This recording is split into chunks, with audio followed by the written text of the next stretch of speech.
the red light. Breaker Crunchers, welcome to another exciting episode of Couch Crunchers. It's our special Endgame episode, so no, you're not dreaming.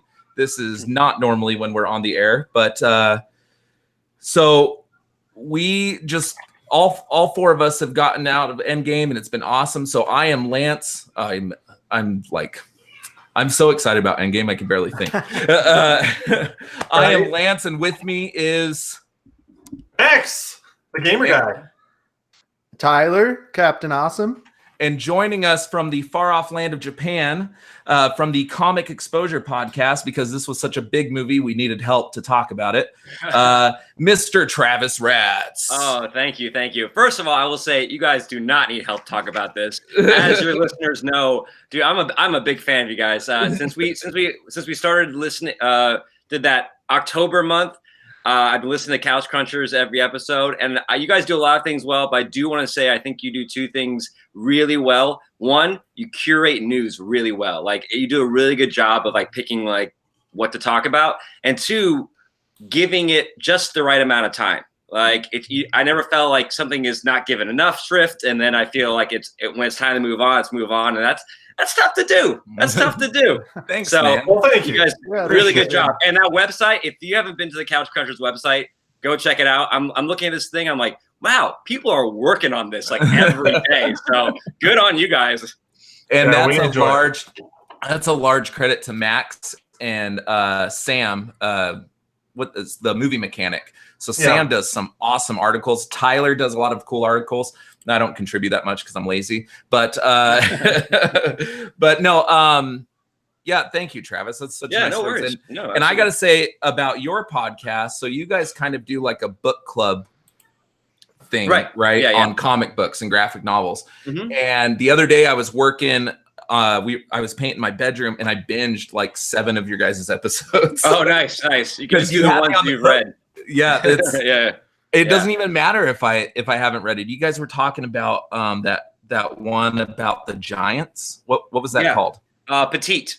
Yeah, it's a French comic, right? Mm-hmm. Yeah. Well, go ahead, Lance. Sorry. It was like just you guys talking about it. It was so interesting that I bought my issue on Amazon. It's supposed to come in. Nice. Hey guys, let's not talk about Endgame. Let's just talk about our podcast. Well, hey, if we have a guest on, we gotta let you plug. No, but it's interesting that you say that you like what we do, because honestly, like, we kind of changed our format recently to kind of be like you guys, but with movies and TV shows, where it's like we kind of have this movie and TV club going on where we just talk about, we watch something and we talk about it. It's a lot of fun, and it's really laid back. So hey, we're grabbing ideas from each other. The there we go. AZ Nerdnet month was a good idea. Perfect. It's a great idea. Yeah. So, well, I know that this is Travis's favorite part of our show. So we are going to do Fab or Flub. Fab or Flub is where we talk about some headlines, and I just grabbed these maybe 20 minutes ago, so they should all be current. But so we talk about some headlines. We decide if they're fabulous or Fabulous. Very nice, all in unison. So let's get into it. So the first Fab or Flub. Now I know you guys have all probably read this, but fan speculation is that MJ from Spider-Man, of course, we all know who MJ is actually Nick Fury's daughter. Hey, I saw that as a rumor. That's stupid. Flub to the max. That's why I prefaced it with fan speculation. But why? So since Max was so eager to jump on in there, Max, tell me why you think that is flubulous. Okay, so I knew you were going to ask me that, so I tried to think of a good answer. It's a common theme for me. Just like I like that Rey is a nobody, I don't need every little thing to be connected. Like, the MCU is already so connected, I don't need MJ to be Nick Fury's daughter. In fact, I kind of like the idea of Nick Fury not even being in a relationship at all and just being this guy that focuses on asexual. Well, I mean, I don't need that, but like, life finds a way. I don't care. I don't care about him having a daughter. I think that's dumb. Like, it doesn't need to connect that way. Just let her be her own thing. The MCU's like phrase is it's all connected. So yeah, but it doesn't all have to be connected. Like, So Vulture's daughter was his crush in Homecoming. That was cool. That was a nice reveal. I don't need MJ to be Nick Fury's daughter. No. Travis, what do you think? Well, this is the first time I'm hearing this, so I'm letting it wash over me. I would say it kind of falls into that. I hear what Max was saying about things being connected. It kind of falls into that Rey situation with Star Wars, where I kind of like the idea that she's like, well, at least what they had in the last movie is, oh, you're a nobody, and you get to be a part of this story of heroes. So I do like that aspect of not having her be connected to some, heroic father or mother figure in here. So I'd rather her just bring in someone new. So I give it a flubulous, but not as aggressive. Not as aggressive as Max's flubulous. A less aggressive. Just a flub. Not That's a less. fair. Just a flub. I just like to get passionate. It's what makes me so entertaining or annoying. I don't know. It depends on your view. Save it for the bedroom, Max. Yeah. Tyler, what do you think about this fan speculation about MJ? So I'm with you guys. I think it's a flub. I'm kind of a little bit opposite on Max. Than Max on the interconnecting thing. Like I like pretty much everything to be connected, but I agree that the MCU is already so connected. Like it doesn't need to happen. Like it's like I feel like it's a stretch. Like they're just stretching and reaching for connections that don't need to be there. Yeah, that's kind of my issue. Yeah, like it does seem needless. Yeah, but Yeah. I mean, she's already a great character. She can be a great character on her. I mean, at least in my opinion, I thought she was funny. I really liked her, and she can be that great character without Nick Fury being a part of who she is. Yeah. So. I think the story falls into this kind of issue of continuity. And what I really with this whole 10 years of Marvel and other franchises, they're trying to really build up this continuity. And as comic nerds, like we grew up with continuity. In fact, that's probably the thing that got us into it, with that early X-Men cartoon. It was the first cartoon to have continuity in it, really, And now the rest of the world is got that sweet continuity juice. They're just mainlining it. And so they want everything to be connected. The way when we were kids, we wanted it all to make sense. And when you read, Jim Lee's X-Men, everything was continuity. And then you get a little bit older and you realize there's decades of material, different writers on different runs. And I back off that a little bit. I'm like, just tell me a good story. But I get the importance of continuity and how it's such this like great storytelling drug where you're just like, yeah, oh my God, and that, and that, and that. But as these worlds get bigger, sometimes you feel like maybe we're shoehorning stuff now just to get that, feeling of everything's connected. So I agree. I think it's interesting. The world is figuring out how to watch a story that has this huge continuity to it. We'll see how it all turns out.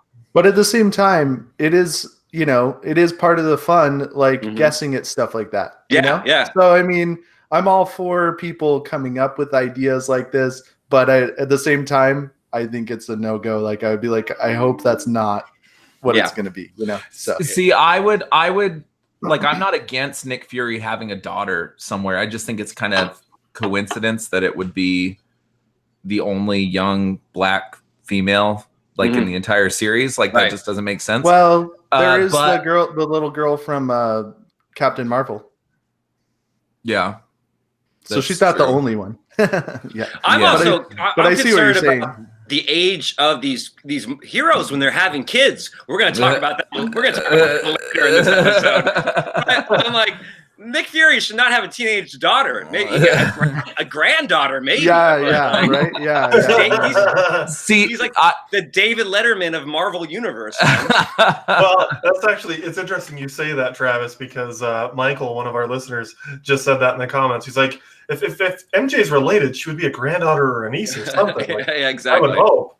Yeah, Which I would be probably more okay with that if it was like a distant relative or something like that, more than a daughter. I'd be okay with them knowing each other, but I think it would be cool if it came out that and Travis, help me, the Iron Heart or whatever her name is Riri, right? Yeah. It'd be cool if they bring in a character like her to be Nick Fury's and sort of kind lineage of Nick build Fury it into something. Yeah, that'd be kind of build it into the next Iron Woman or whatever we're going to call that. But if you introduced it that way originally, sure. But if all of a sudden we're going to say that some kid that we saw in a movie 4 movies ago is Romanoff's kid, like, why? It's like, yeah, I agree. that little extra that you saw in Sokovia, that was actually a Black Widow's daughter. Don't need that. Well, but if you happen to be an extra in any Marvel movies, like you're just crossing your fingers, like every movie, you're like, come on, bring me back in. I was the guy eating the hot dog at the Attack New York scene. And that hot dog was radioactive, and now they call it Hot Dog Man. Let's move on. So I put this in here. I wasn't sure which of you guys watched it. I'm pretty sure Max watches it. So much to the dissatisfaction of fans everywhere, Netflix has canceled Santa Clarita Diet. I watch it. I haven't watched season 3 yet, but yeah, that's a flub. That stinks. It's fantastic. And I think this speaks into, you can kind of roll this into just Netflix, the way they're canceling shows in general right now. It seems like a lot of these fan favorites and kind of these like, how would you say,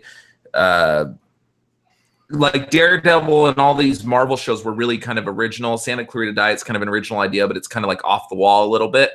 And they're canceling them. What's next? Stranger Things? If season 3 doesn't turn out that great, or I just don't understand. Or Sabrina, for that instance. I mean, I don't understand why they're canceling all these things that have these.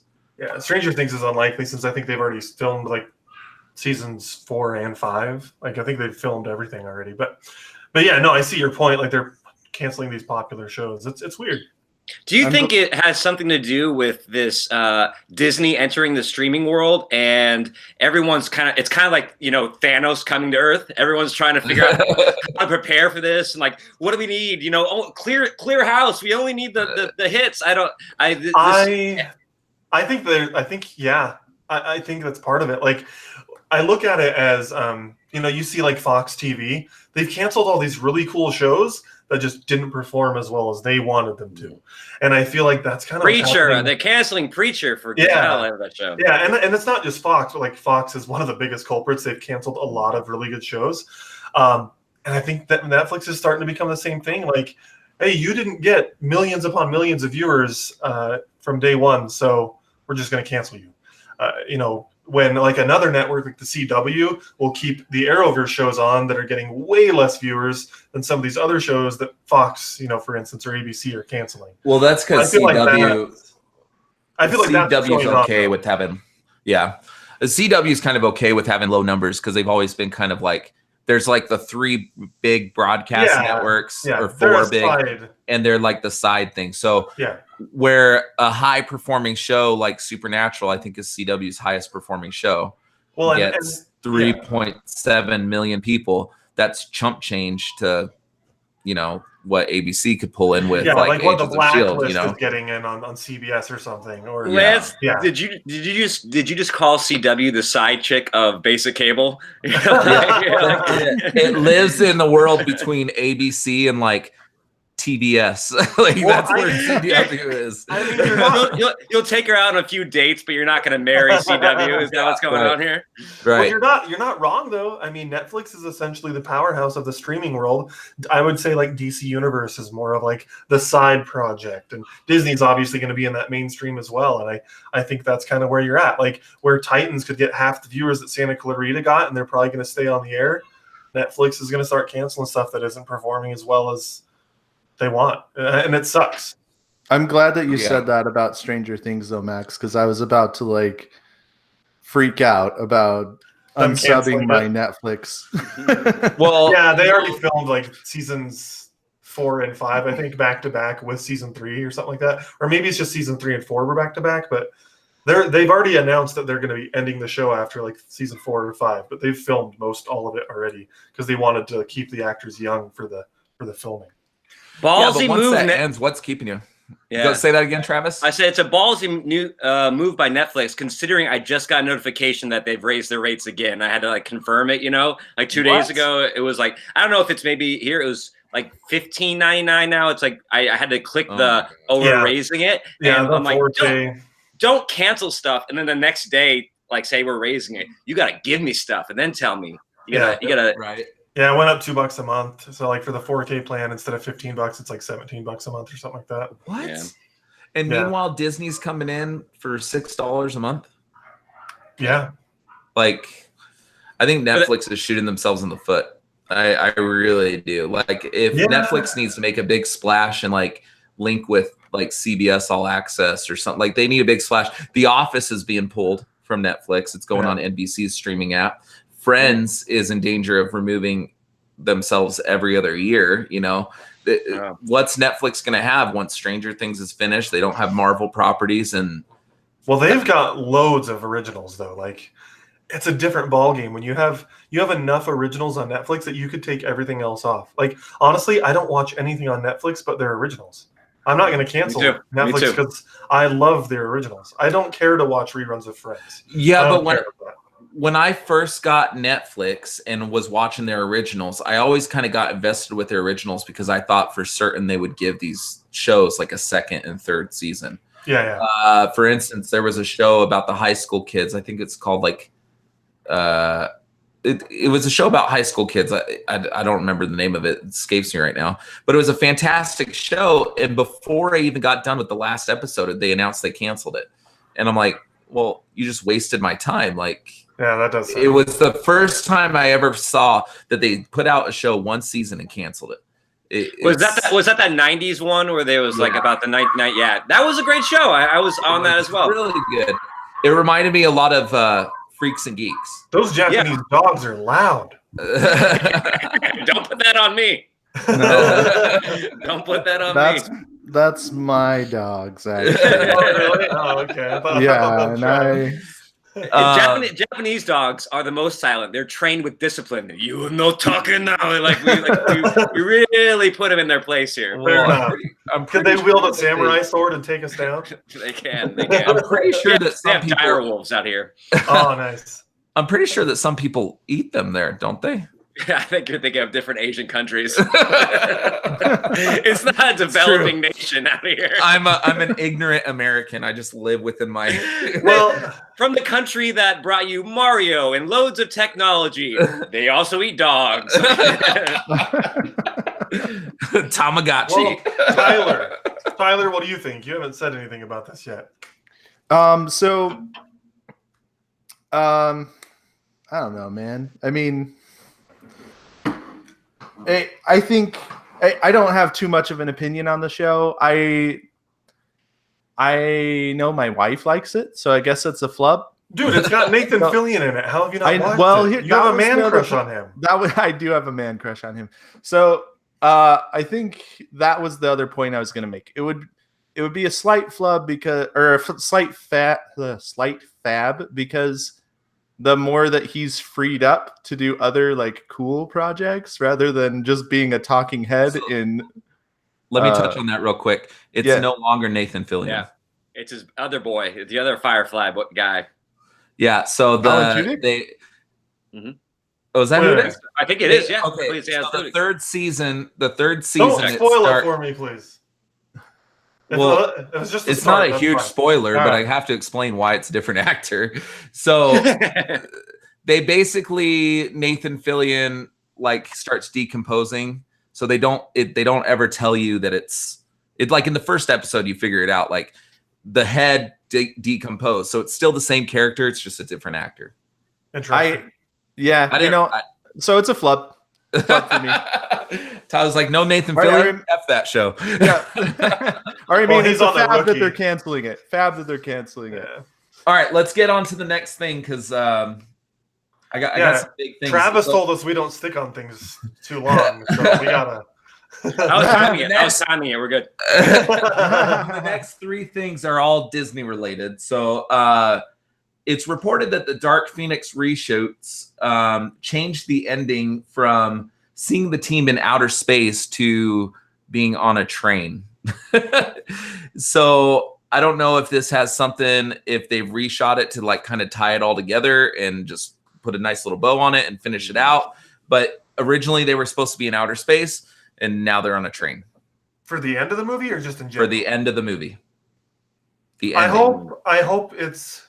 Well, that's crazy that they're saying that because the train thing's in the trailer. So now we know the movie ends with a train. That's weird that they just are telling us that. I don't think Disney gives a rat's ass what anybody thinks about that movie. Yeah. They're like, get it out, get it out. I don't see how either conclusion like really makes a conclusion. Like, you know, because they have to. It's said that the outer space thing was supposed to lead into into more things. I'm assuming maybe a Silver Surfer thing or something. I don't know, but well, if that's the case, then fab. I don't want to leave it open ended. Give us a bow. You know, wrap it up with a bow on the end because they're done. It's Disney now. So you're not into seeing any of these characters jump into the MCU?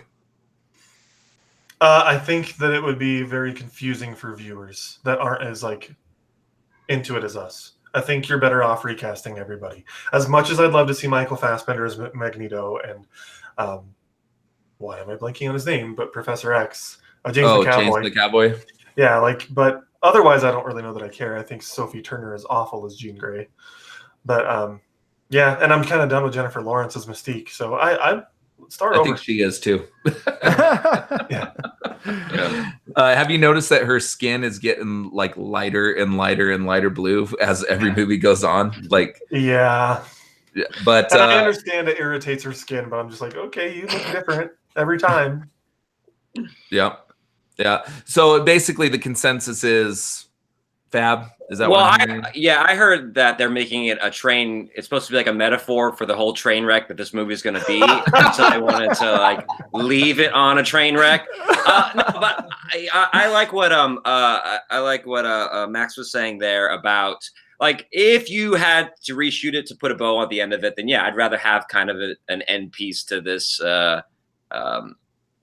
X-Men world than to leave it open. But I can't imagine having Dark Phoenix and not having some space shots, you know? So maybe they will go to space, but it's not the end. Yeah, they're definitely going to be in space. I mean, just based on trailers, which I guess trailers can be misleading. But yeah, I mean, they've had this franchise going for 20 years, and it's essentially the same franchise since 2000. So not 20 years, but almost 20 years. Let's wrap it up. Let's give us a bow. Let's make this thing like tie up at the end. Okay, so here's the thing, though. Talking about the space scene, because I just saw the space scene in the trailers at Endgame, right? Yeah. So like they're in space, they get hit by this thing, some black misty thing, right? And then that's supposedly where Jean Grey is getting the Phoenix from, it looks like. I would think not, because she had the Phoenix in Apocalypse, which takes place in the 80s. Right. And so I'm thinking, is that a shot from the past that happened before that movie? Or maybe. I mean, because otherwise that scene is just totally confusing. Like, because like you said, she already had the Phoenix. So like, yeah, I don't know. Or maybe that dark matter is what makes it evil. I don't know. Well, let's move on to the next one. Yeah. I don't want to talk shit about X-Men, but I'm kind of done with the X-Men on I think their run. I'm like, I'm good.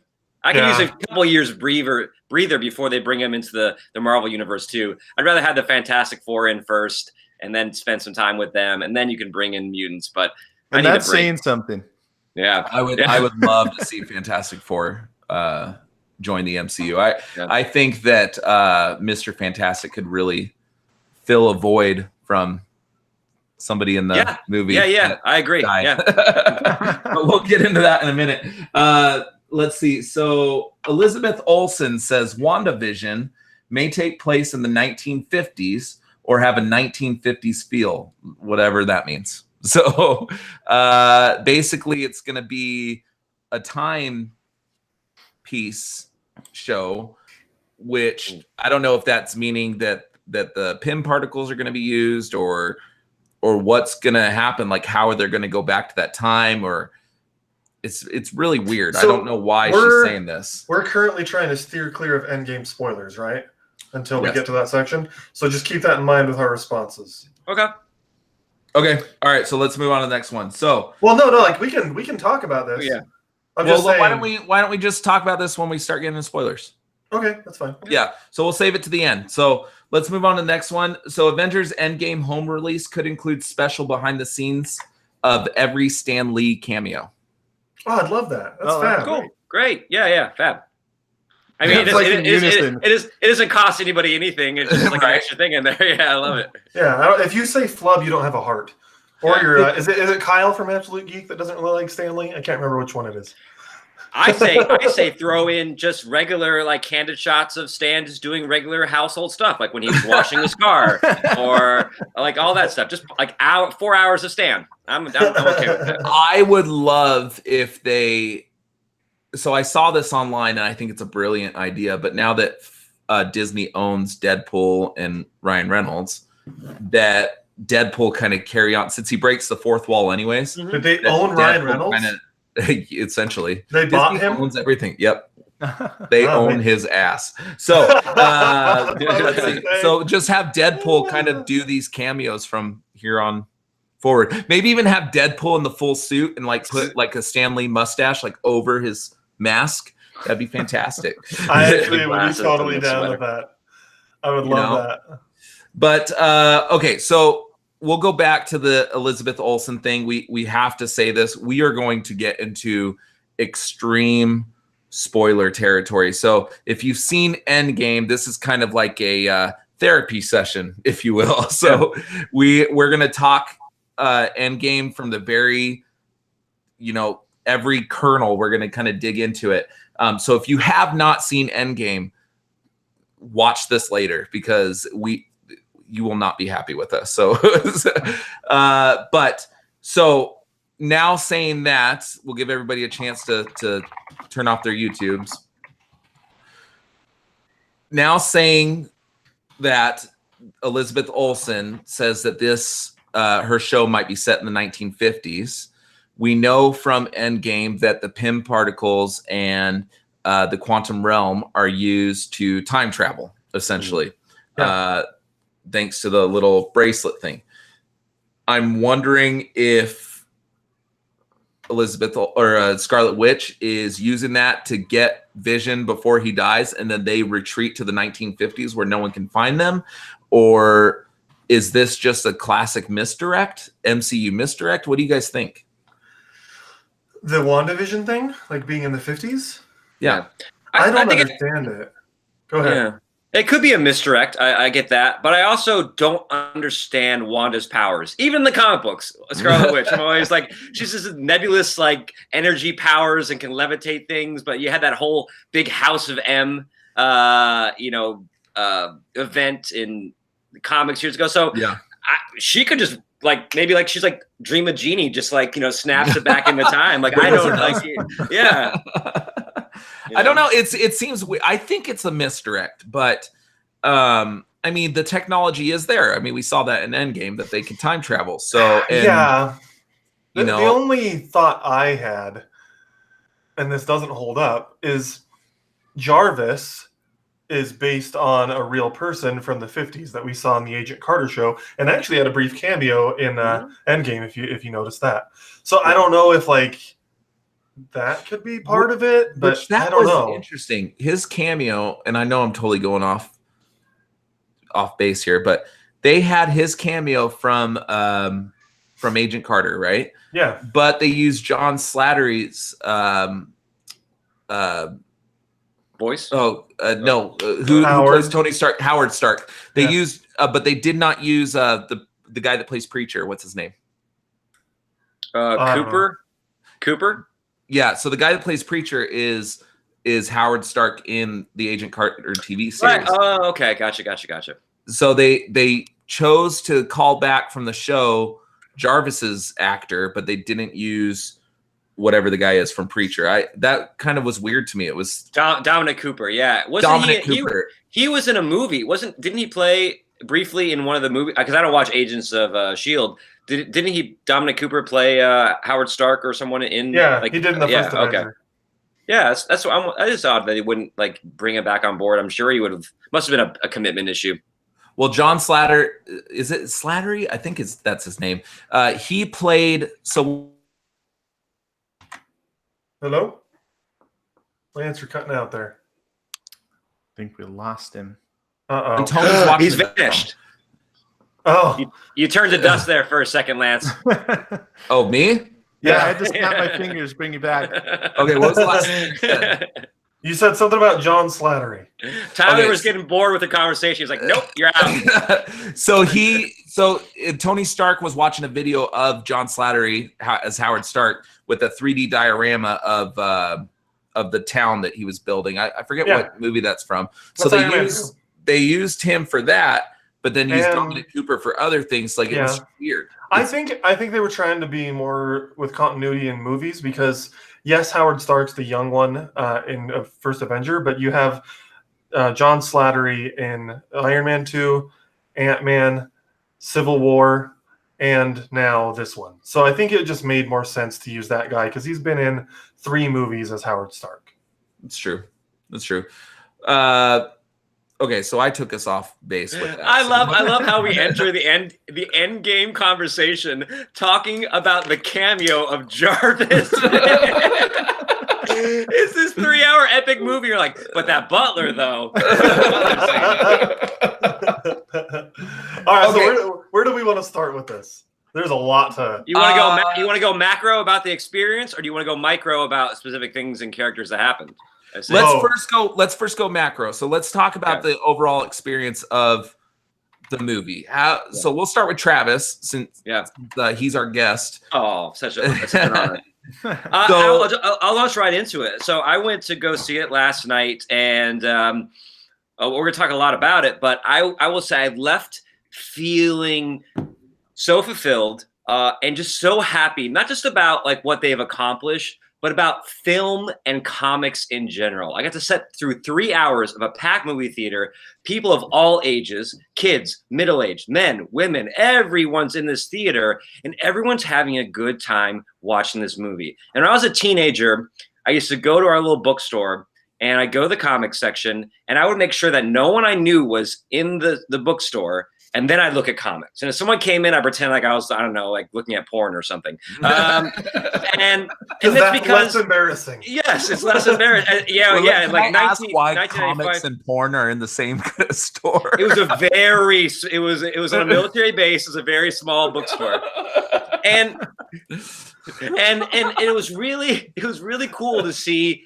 Though it's not this weekend, it wasn't just the U.S. It was the whole world rallied around this movie about heroes.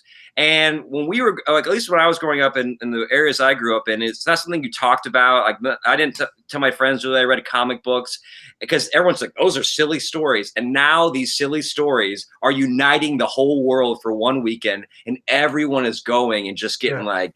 It's just a beautiful thing. It is. It's, awesome. It's really great. So that's kind of my big macro is just not talking about the plot, but just talking about like, wow, what a momentous occasion for comics, for film, and for Stan, man. It's a whole, like, he got to build this whole thing his whole life, and now the whole world is going for one weekend to celebrate heroes, to celebrate storytelling, and to celebrate diversity and all these things. It was a really cool moment.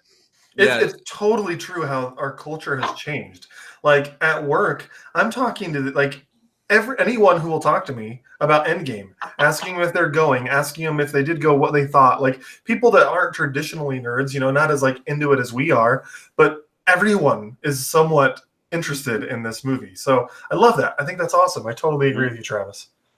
Max, I was flabbergasted, okay? Because I went into work and I had a totally opposite experience. I'm like going up to people like, it's Endgame week. It's Endgame week. And people are like, what are you talking about? And I'm like, where have you been? It's Endgame week. Like, to be fair, don't you work for the Cardinals? You work for the football team, right? Like it's like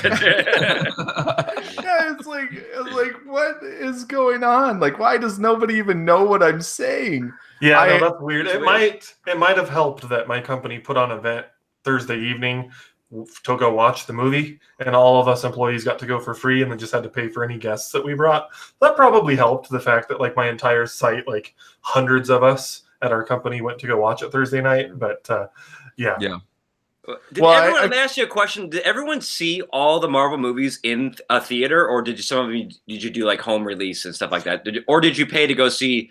You think all 22 or so of them in a theater? There were only 2 I didn't see in theaters, and that was because I was a missionary for my church when Iron Man and Incredible Hulk came out, and I wasn't going to the movies when I was a missionary. Yeah. So other than those 2, I saw all of them in theaters. I calculated on a basis. I was like, I wonder if I roughly spend like $8, that's on the low side. It's roughly about $175 over the last 10 years to see all these movies. What a deal, man! I can't think of anything I've spent $175 on that I've gotten so much from. So that's true. Right? I probably spent like $50 alone on Infinity War though, because I saw it so many times. I've seen each movie numerous times, except for Captain Marvel. I've watched that once, but I've seen each movie numerous times, and then again bought those movies on Blu-ray, and then am now buying them again on 4K. So my investment is a little bit deeper than $175. I'm in the same boat. I bought like all the Blu-rays, and now that they're coming out with the 4K, I'm not as intense as you. I'm buying just the digital codes, but still, it gets expensive. Lance literally paid for some of the special effects of that movie with all the money he's given to Marvel Studios. Thank me for Endgame. That's why they got to keep making movies. Yeah, the Soul Stone, the glow of the Soul Stone. That's all Lance, baby. That yellow. That is my soul. That's my soul. No, he had to throw his wallet down to get it. No, it's I like that. It's amazing. Like I'm in this packed movie theater, and I went with my buddy Ben and his wife and my wife. Of course, we went on a double. And there's people in this movie that I look at. I'm like, I don't know if they've watched any of these other movies. Obviously they had, but just a crowd that isn't typically into these things. And they're clapping during the Stan Lee cameo, and they're clapping and audible gasps at certain parts of the movies. It was amazing. And I thought that I witnessed that kind of with Infinity War and with the first Avengers, right? And nothing Endgame compared was to this. Yeah. So we know that there's no end credits, right? Yeah. I sat through the entire credits watching the screen and like, what the hell did I just watch? Like trying to process all because they literally are cramming information down. Like there's not a single dull moment in that movie. Like it's constant action, or it's constant laughs, or just the emotional. Like I walked out an emotional wreck. So let's get into it. So there's a death in this movie. Do we want to? Not all of us have done our macro view. Do we want to do that? Yeah. First? Go ahead. Go ahead. Oh, dude, go for the experience. I'll do mine really quick because it's kind of similar to Travis's. But if you see behind me, I've got this massive Marvel poster, right? And it's got all the characters, and it's not a super unique poster. You just get it at Hobby Lobby, but I really like that. And that poster totally came to my mind when I was watching the movie. When at the end there, Doctor Strange does his, with all the other wizards, sorcerers, and everyone's coming through the portals. And you see all of the characters that the MCU has introduced over the past 11 years. It's not everyone in that poster. You're not going to have Galactus and some of the X-Men and stuff like that. But every MCU character was in this moment fighting this massive battle. And I just thought that was one of the most special things I've ever seen in my life. That. I disagree with you that there wasn't any dull moments. I found the second hour of the movie to be kind of slow at times. But that last hour of the movie was just the best thing that any superhero movie I think has ever released. It was awesome. It was just so good. Yeah, it was just amazing. Tyler, what were you gonna say? Oh, I was just gonna say the same thing. I agree, man. I thought it was awesome. In fact, I would go as far to say as I loved it 3,000. If we want to talk about the death now, sorry, Tyler, if you had more.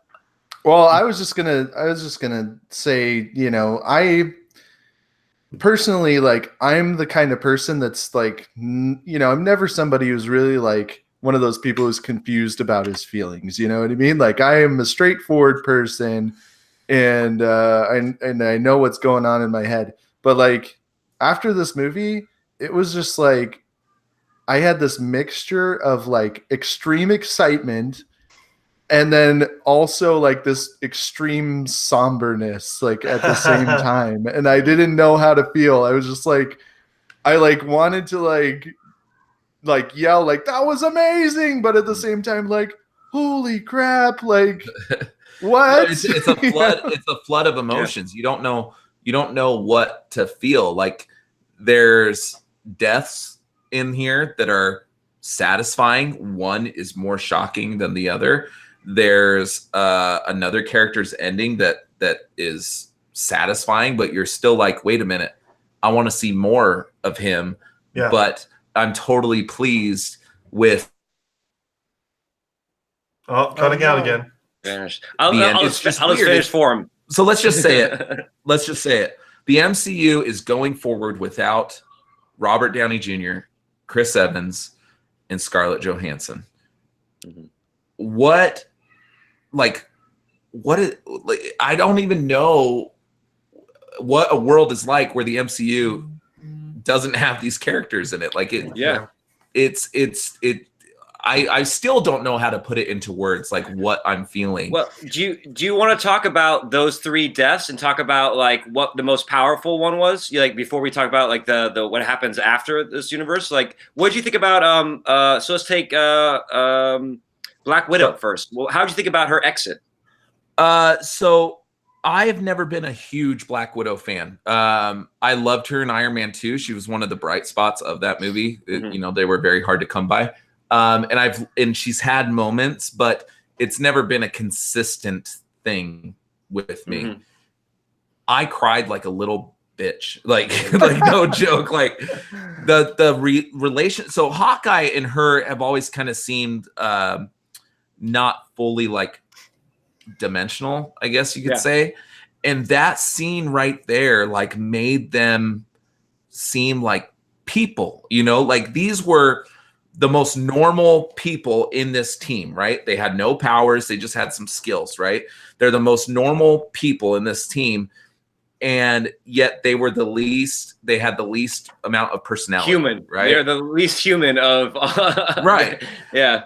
And in this moment when they're fighting about who's going to sacrifice themselves to get this stone, it was so impactful that it just seemed like, I don't know. It was so satisfying, but yet I'm like, wait a minute, where have these 2 characters been this entire time? Because I felt in Infinity War that Black Widow she was just there. Even have to be there. Yeah, she was just there.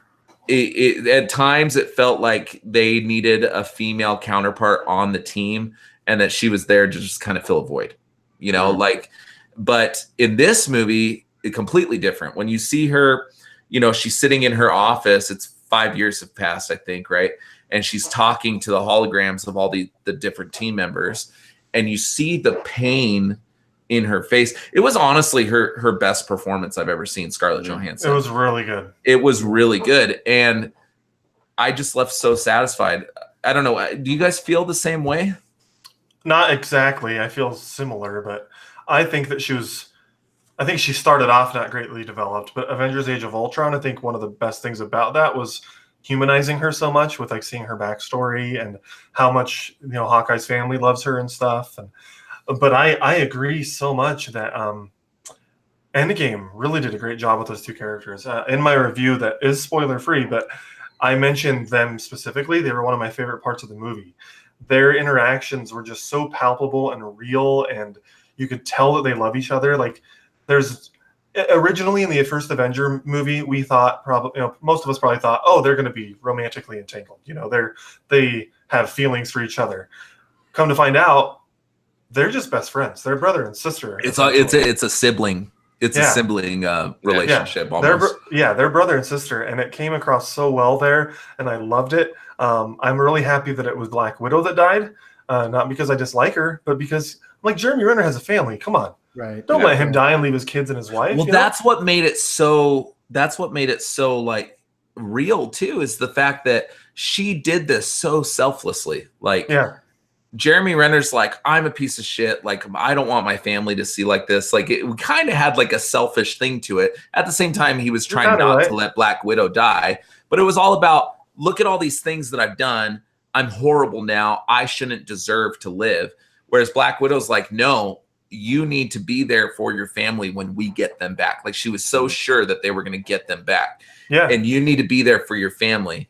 And it almost gave Hawkeye, I almost said Jeremy Renner. It almost gave Hawkeye a reason to live at this point, because now he has to live up to her sacrifice.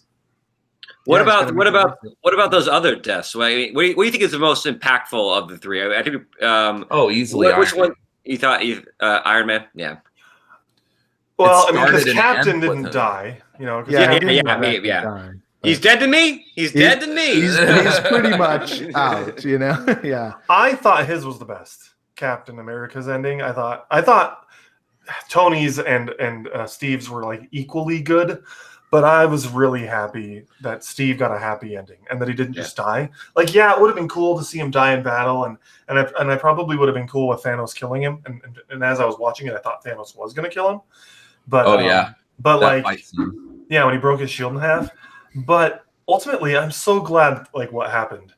You know, Chris Evans gets to go out in style. Cap gets to live a happy life with Peggy, his love. He's been carrying this picture around with him for years, and he gets that that final dance with her, and it was such a sweet ending. Like, it's a sad movie, but it ended on that happy note, and I just loved that.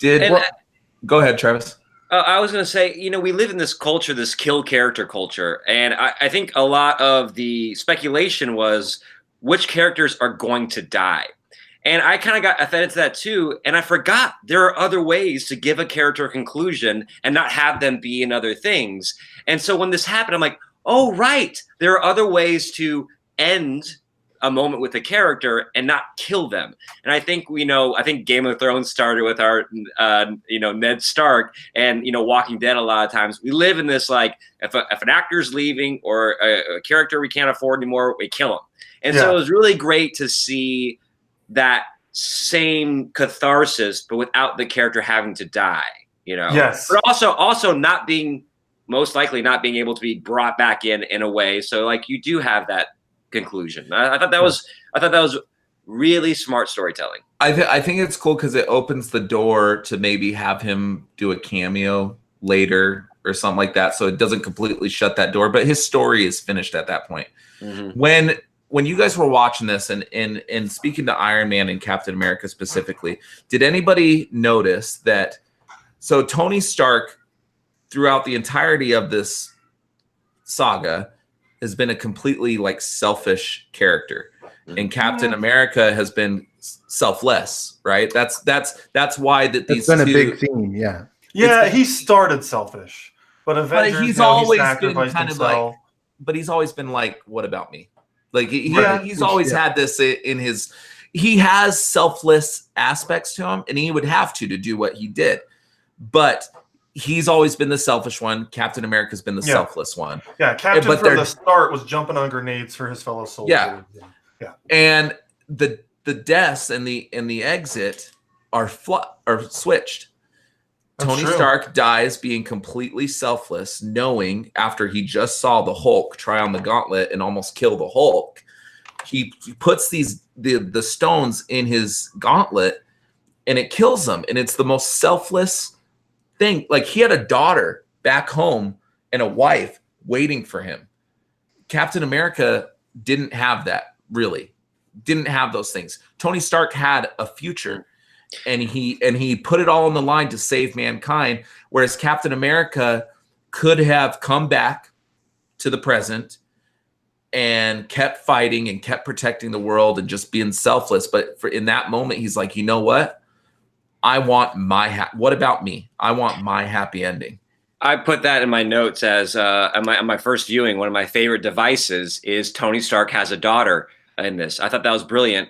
And I think when you juxtapose that next to when he gets to meet his dad, now it's this story of parents and what they will do for their kids, and how there's guilt over not being the best person I don't think any parent ever feels like that maybe they're the best person they can be for their kids. But if you look from the kid's perspective, like you're this hero, you're this giant person in my life. And I think parents are always kind of figuring out like, what am I doing? And I think giving him a daughter, then giving him that moment with his dad, and then allowing, like, he's saving himself for that world was a really great device. Because when a daughter showed up out of nowhere, I'm like, wait, I'm supposed to care about this daughter? We got heroes. We got battles to fight, you know? And I felt like it fell in very seamlessly, and really, I mean, they were really cranking the screws on Tony's death. They're like, we gave him a daughter, you know, and like this. And well, I'm like, it was the Walking Dead effect. It was the Walking Dead effect. As soon as the characters are happy and fulfilled, they kill him. Like, that's what Walking Dead does. So Iron Man, the same thing. And you know what? They put so much thought into everything with this movie. Like every detail was just like so much effort to make everything right, you know? And they did such a great job with that. But I think for me, the most impactful, loss from the MCU was Tony's. And, I think that I loved how Captain America had his happy ending. That was great. Scarlett Johansson, like Glenn said, like that was an amazing scene, super well done. And, but at the same time, we know we're seeing more Black Widow.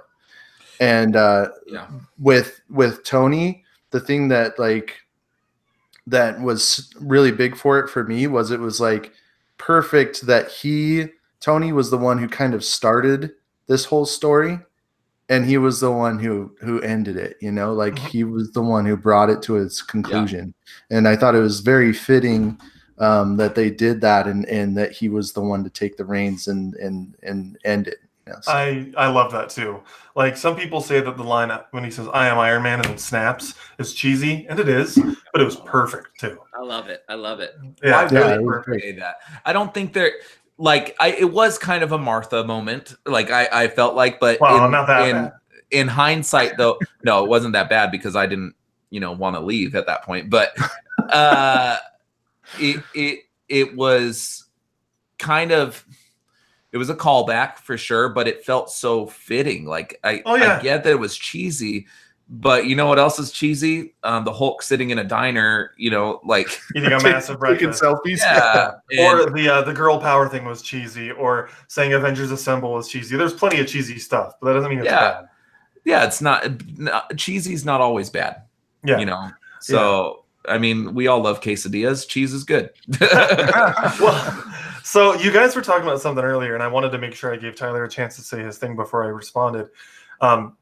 Tony, his death was very impactful in different ways, and that's why I said like Cap's and his exit were like very close to me, and which one was more impactful. Cap's was just barely much more so, but Tony had everything to lose by going back in time and saving the universe. Right. And he had nothing to lose, really. He had Pepper, he had his new daughter, he had a happy life. Everything was great. And so, I think it adds even more to that point where, like you said, he turned completely selfless. And Cap was being kind of more selfish. Hey, I've lost all these people. And it was also selfless. Cap just likes to be a hero and save things. But he lost everybody as well for the most part. He wanted Sam back. He wanted Bucky back. And so that makes Tony's sacrifice all the more important, because he goes from having the life he wanted and gives it all up to save trillions of others, but still, like, that's so selfless. So I really like that. You're totally right. It's a big shift from Tony, and then Cap totally being the, I don't want to say selfish. That sounds negative. Selfish has a negative connotation to it, but I'm not saying it. But no, I agree. But like, Cap took time for himself. He's like, I served in the war. I've saved the world now 3 times, and the universe as well. It's time, for me to have my happy ending, and I loved it. It's great. So what did you guys think, speaking of Captain America, the passing of the torch to Sam Wilson. So in my opinion, I wanted that to go to the Winter Soldier because I think Anthony Mackie is kind of a dry actor. I'm not that interested in him like I am in Sebastian Stan. But what did you guys think of that? I know in the comics it's Falcon, so I get it. It's also Winter Soldier. I wanted it to be Bucky. Winter Soldier dons the shield in right, Travis? There's comic runs with Winter Soldier. Oh yeah, for sure. Well. Yeah, they both pretty much. Wolverine's been Captain America at one point. Everyone's got to wear the stripes at some point in the comics. I'm for that one. Yeah. So the Falcon as Captain America is a recent thing, right, Travis? Within the last, I think he's dipped in and out of it a couple of times. I think like temporarily, and then there was like a whole year I think where Captain America in the comics was either the Winter Soldier. I know he's been both of them. I'm not sure, but there was like a year-long run where one of them donned the stripes for that character. Yeah, I see what you're saying. I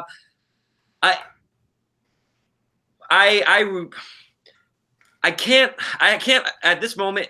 I can't find myself to say anything bad about this movie because it's just encore time for me. Like I think it's when time goes on that I can sit at the bar and be like, yeah, that was cheesy, or like, you know, and Rhodes is like, we're about that superhero life. But right now there's so much done right that there's part of me that's like, oh, I really kind of want to nerd out on this passing the torch moment and be like, don't give it to this guy because the acting performance is a little dry. But I'm like, all right, Marvel, I've trusted you this far. I hope you know where you're taking me next. And maybe since they're doing a Netflix thing, I don't think, Lance, I agree with you. I don't think he has the gravitas as an actor maybe to pull off his own new trilogy of Captain America movies. But aren't they doing a Netflix series? Falcon and the Winter Soldier. Falcon and the Winter Soldier. Which I wonder if that name's going to change. Yeah, it's true. Yeah, he can hold that down. I feel like he has the gravitas to hold something like that down, but I don't know if a studio would invest the kind of money that these Marvel movies take to make with just his name alone as a Captain America. Right. Well, and we know that kind of their model going forward is to have like these team up movies, right? That's what they've been doing the last few movies, you know, with Nick Fury and Captain Marvel and Thor and Hulk, and they're doing these team up movies, Spider-Man and Iron Man. So that's probably what they would have to do for him. But I've always felt as if Anthony Mackie is kind of like a poor man's Will Smith, you know, like he even has the gap, like he even has like the same facial features. You know, but I like Anthony Mackie. Yeah, I like him. It's not that I don't like him. It's just, do I see him as an A-lister? No. He's our replacement for Captain America, in my opinion. Yeah, I'm gonna hold because he's supposed to be the new character in Altered Carbon that's coming out. He's the main character. Yeah. Because is it Joel Kinnaman? What's his name? Max? Joel Kinnaman, yeah. Yeah, he's leaving the franchise, so Anthony Mackie is picking up that mantle. So I'd like to see how Anthony Mackie holds something that he's starring in, because I haven't seen that yet. Look at Mackie's just picking up mantles left and right. Then isn't he? He's just like he's just running behind stars, be like, "Oh, you dropped this, mine now." But like if you're like in a train and Anthony Mackie's standing behind you, be afraid because he's gonna steal your lunch. But I don't know. I mean, that wasn't the only thing that I kind of looked at a little bit with a jaundiced eye, if you will. I get what they were trying to do with Thor's character, but wasn't it obvious that he was wearing a fat suit? Oh yeah, of course it was. I love Fat Thor. I love Fat Thor. He looked like melted ice cream. Yeah. He looked like a Rastafarian. It was great, man. The jokes were hilarious. The Lebowski joke was the best one. Yeah. and like, as a fat guy myself, yeah, it's nice to have a fat hero, but I didn't really like what they did with his character either. I didn't hate it, but yeah. So like, within the Thor movies and then Infinity War, you know, he loses everybody he loves, and then he can't stop Thanos. So I get why he kind of enters into a depression and just drinks his life away. You know, I get that. And so the fat stuff was funny. I didn't mind it. but just like he kind of like just remained a sad sack almost the entire movie, and that was really disappointing to me. From when I don't want to say I hated Thor, but he was my least favorite Avenger. His original 2 movies weren't that great. I just didn't care for him in Age of Ultron either. Like, he just wasn't a character I liked. And then Thor Ragnarok comes out, and I'm like, holy crap, Thor's amazing. And then Infinity War comes out, and I'm like, yep, best Avenger. And then Thor Ragnarok was kind of supposed to be a reboot. And it was an amazing reboot. Yeah. It was amazing. And I've kind of been rewatching some of the old ones, and like I can see where they didn't totally change his character. They just amped up the funny, because he had some funny moments in those other movies, but they just amped it up for Thor Ragnarok and Infinity War. Yeah, I wasn't a huge fan of what they did with this character. I will say this, and maybe this is kind of my take on Fat Thor. Is he is kind of down with the whole movie, but he is also the character who keeps trying to sacrifice himself. Like, he's like suicidal in this. Like, he doesn't really want to live anymore. Like, he's throwing himself in these situations. You know, he wants to put the gauntlet on. He's attacking, you know, Thanos head on. Like, there's a sense of like he wants, you know, he doesn't want to live with this anymore. But the heroes won't let him sacrifice himself in that state, because being a hero isn't about, you know, sacrificing yourself because you can't deal with the present circumstances. It's about sacrificing yourself for that. And he kept trying to sacrifice himself because life was just too hard for him. And I liked how they didn't let him do that. So at the end, when these other big heroes, you know, who probably wanted to live more, like maybe a Black Widow or a Tony Stark, and had more to live for, you know, Thor would have gladly gave his life, but it would have been, I don't know, wouldn't have been as meaningful. Yeah, it was. His sad fat Thor just can't even sacrifice himself for the team. Okay, he hasn't done anything. He doesn't have anything that would make you feel sad that you've lost him. Do you know what I mean? Like, he doesn't have a child. He doesn't have a love interest. He doesn't have anything. Yeah. I mean, other than just missing the character. Yeah. So what emotional impact would really be offered to you by killing him? Nothing. Right. Yeah. You just be like, oh, that sucks. I kind of like Thor. Like, that's basically all you would get. But Captain America, Black Widow, Hawkeye, all these other characters have an emotional core that you can tether them back to. But here's my thing too, though, is that Thor was so powerful after after Infinity War. Like, he was so powerful. Like Thanos is just shooting a beam at him with the gauntlet, like, you know, giving him all he's got, and he just freaking throws his axe straight through it and slams into his chest. You know, like, he was so buff and so powerful. I feel like part of it is they kind of had to dumb him down a little bit so there was a fight. You know what I mean? Like, he was like tearing it up in Infinity War. Well, and it also gave Captain Marvel a chance to be. Right. Yeah. So it kind of opened things up. But also, like, I kind of had the feeling of when, you know, as Thor's been going through his story, like, it's just been devastating, and he's been handling it so well. I was like, when's this guy going to break? You know? And then he finally does.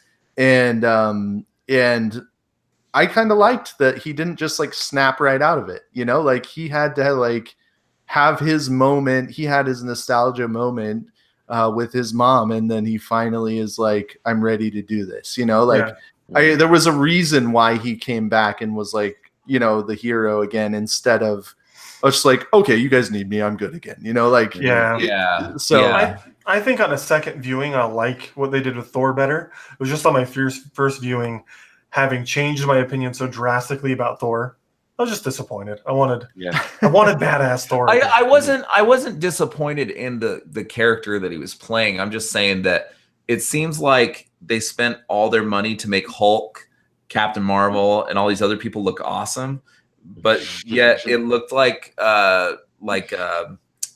Thor was wearing like silly putty. Like, like, I'm like, wait a minute, ice cream. Yeah, I'm like, wait a minute. You literally see, like, he was wearing sleeves to make his arms look fat, and you can see that his muscles want to bulge out of whatever he's wearing. Like, do it digitally if you because then it just looks like Eddie Murphy in Norbert, you know. Well, I think that was by design. I think it was meant to look dumb. Yeah, it was meant to look a little bad. Yeah, yeah. But his whole first scene where he's fat with the rock guy, I forget his name. Yeah, yeah, and then his little friend. That was like some of the worst CGI I've seen in Marvel. Like they looked kind of terrible, especially like with the little guy with the pizza like hanging from his mouth. Like that looked really bad. Like you guys got I didn't notice that. Yeah, you gotta watch that again. But I mean, so that whole scene was just kind of like, what is happening here with the effects? But so I can see what you're saying, but I still loved it. Let's talk about more likes. Let's talk about what we thought was really good about this. Okay. Whoa, before we move away from the Thor scene, I have to say something. The snap was so powerful that it got video game companies to stop producing new consoles. It's been 5 years, and he was playing a PS4 and Fortnite. Where's the PS5? Come on, PS5 is supposed to come out next year. The snap happened, man. What you're doing right now is you're taking us down a time continuity issue, and I feel like that's not going to bring anything positive out. Right? No. I agree with Travis, though. Let's get back into the podcast. Okay, here's my idea. Favorite scene in the movie. Oh, wow. What's your guys' favorite scene in the movie? I know mine. I'll just go first real quick. Yeah. Cap Mjolnir. Oh, you stole it. Best scene. Yeah. Oh my gosh, man. When so like Thor's getting beat up, he's about to like get killed by Thanos, and I see the hammer coming, right? And I'm thinking, oh, Thor's calling the hammer. And then it smacks Thanos in the face and Cap grabs it. And my wife sitting right next to me, and she's a fan, but not a super fan like me. She starts slapping me like, oh my gosh, I went nuts. That was cool. Cap was the best thing in the movie. The whole theater erupted during that part. That was so cool. I'm getting chills right now talking about it. Me too. There was notable like gaffes and claps and things like that throughout the movie. Stanley's cameo was big. The Captain America scene was big. Iron Man scene was big, and the Hawkeye Black Widow scene was big. Like you could literally hear people in the crowd like, what yeah. Like, you know what I mean? So like it's cool that a movie had so many things like that to where people were like emotionally invested. But the scene with Captain America and Thor's hammer was just fantastic. And then he promptly, starts to get his ass kicked. But yeah, but like it was a little bit of his own for a bit. He did, and it was so good because that's a moment in the comics when Cap wields the hammer. And plus, it was also kind of a callback, not quite as intensely, but it was kind of a callback to the Infinity Gauntlet when, the Infinity Gauntlet comic, when Cap is standing firmly, up to Thanos, and he basically says, "You're so stubborn," or whatever he says in the comic, and then kills him.